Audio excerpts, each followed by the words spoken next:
ఇలాంటి తోటల నుండి రైతులు అధిక దిగుబడిని పొందాలంటే వాటికి నూతన జవసత్వాలు కల్పించాలి. దీనిని టాప్ వర్కింగ్ లేదా పునరుద్ధరణ అంటారు. ఈ విధానం ద్వారా రైతులు మామిడిలో మంచి ఫలితాలు సాధించొచ్చని వివరాలు తెలియజేస్తున్నారు ఆదిలాబాద్ కృషి విజ్ఞాన కేంద్రం శాస్త్రవేత్త డాక్టర్ సునీల్ కుమార్.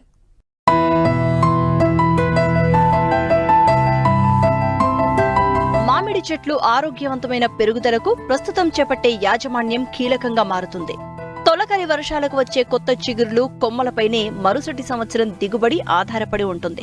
కనుక వేసవిలో కాపు తీసుకున్న తర్వాత మళ్లీ చెట్లకు కొత్త శక్తిని ఇచ్చేందుకు రైతులు పోషకాలు, నీటి యాజమాన్యం, ప్రూనింగ్ వంటి యాజమాన్య పద్ధతులు చేపట్టాల్సి ఉంటుంది.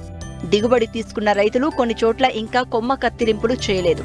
ముదురు తోటల నుండి కూడా వచ్చే ఏడాది మంచి దిగుబడి పొందాలంటే కొమ్మల కత్తిరింపులు చేయాల్సి ఉంటుందని మరిన్ని వివరాలు మామిడి రైతులకు తెలియజేస్తున్నారు ఆదిలాబాద్ జిల్లా కృషి విజ్ఞాన కేంద్రం శాస్త్రవేత్త డాక్టర్ సునీల్ కుమార్. మన రాష్ట్రంలో చూసినట్లయితే మామిడి పండ్ల తోటలో మామిడి ప్రధానమైనది. అయితే ప్రస్తుతం ఈ సమయంలో మామిడిలో కొమ్మ కత్తిరింపులకు అనుకూలమైనటువంటి సమయము. చాలా వరకు కూడా మన రాష్ట్రంలో ముదురు తోటలే కనిపిస్తున్నాయి. అయితే ఇప్పటివరకు కూడా చాలామంది రైతులు కత్తిరింపులు చేపట్టకపోవడం అనేది గమనించడం జరిగింది. అయితే ఈ సమయంలో ముఖ్యంగా ఏంటంటే మనకు తెగులు సోకిన కొమ్మలు కావచ్చు, అడ్డుదిడ్డంగా పెరుగుతున్నటువంటి కొమ్మలు కావచ్చు, ఎండిన కొమ్మలు, అదేవిధంగా అంటే చెట్టు లోపలికి గాలి వెలుతురు సోకకుండా అడ్డంగా ఉన్నటువంటి కొమ్మలన్నింటినీ కూడా కత్తిరించినట్లయితే కనుక ప్రతి కొమ్మకి రెమ్మకి మన గాలి వెలుతురు పుష్కలంగా అంది ఈ పూత కాత తదనంతర కాలంలో వచ్చేటటువంటి అవకాశం అనేది ఉంటుంది. కాబట్టి ఈ సమయంలో ముఖ్యంగా ఈ కత్తిరింపులు చేపట్టేటప్పుడు రైతులు మామూలుగా కొంతమంది రైతులు గొడ్డలతో కూడా నరకడం జరుగుతుంది. అట్లా కాకుండా చేతి రంపంతో కానీ పెట్రోల్ సాయంతో పనిచేసే రంపంతో కానీ కొమ్మలు కత్తిరింపులు చేసుకోవాలి. కత్తిరించేటప్పుడు ఈ కొమ్మలపైన ఏటవాలుగా కత్తిరింపులు చేసుకోవాలి. ఏంటంటే వర్షం కురిసినా కూడా నీళ్లు నిల్వకుండా కిందికి జారిపోయే విధంగా చూసుకోవాలి. కత్తిరింపులు చేసిన తర్వాత తప్పకుండా కత్తిరించిన కొమ్మ భాగం పైన ఈ బోడో పేస్ట్ మిశ్రమంతో లేదంటే కాపరాక్సి క్లోరైడ్ మిశ్రమంతో పేస్ట్ లాగా తయారు చేసి మనం ఆ కొమ్మ పైన పూసినట్లయితే కనుక శిలీంధ్రాలు మరియు తెగుళ్ళు సోకకుండా ఈ మనము పంటను కాపాడుకోవచ్చు.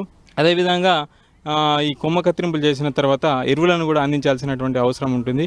ఈ 10 సంవత్సరాలు పైబడిన తోటలు ముఖ్యంగా చూసినట్లయితే కనుక మనం సిఫారసు చేసినటువంటి ఎరువుల మోతాదులో 75% అనగా దాదాపుగా ఒక్కో చెట్టుకు ఒక 1500 గ్రాముల వరకు యూరియా, అదేవిధంగా 4.5 కిలోల సింగిల్ సూపర్ ఫాస్ఫేట్, అదేవిధంగా 1200 గ్రాముల వరకు మ్యూరేట్ ఆఫ్ పొటాష్ అనేటటువంటి ఎరువులను కనుక మనం పాదులలో డైరెక్ట్గా చల్లడం కాకుండా మన మొదలు నుండి 1.5 నుంచి 2 మీటర్ల దూరంలో ఒక చిన్న గాడి చేసుకొని ఆ గాడి లోపల ఎరువులను అందించాల్సినటువంటి అవసరం ఉంటుంది.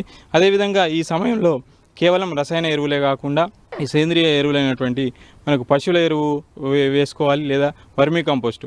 పశువుల ఎరువు అయితే కనుక ఒక్కో చెట్టుకు ఒక 100 కిలోల చొప్పున వేసుకోవాలి, లేదా వర్మీ కంపోస్ట్ అయితే కనుక 40 కిలోల మోతాదులో వేసుకున్నా కూడా సరిపోతుంది.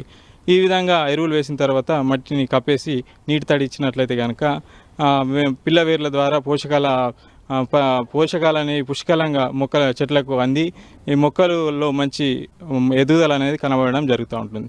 అదేవిధంగా ఈ సమయంలో కొన్ని తోటల్లో సూక్ష్మధాతు లోపాలు కూడా గమనించడం జరిగింది. ముఖ్యంగా జింకు లోపము, బోరాన్ లోపము, ఇనుపధాతు లోపం అనేది చూడడం జరిగింది.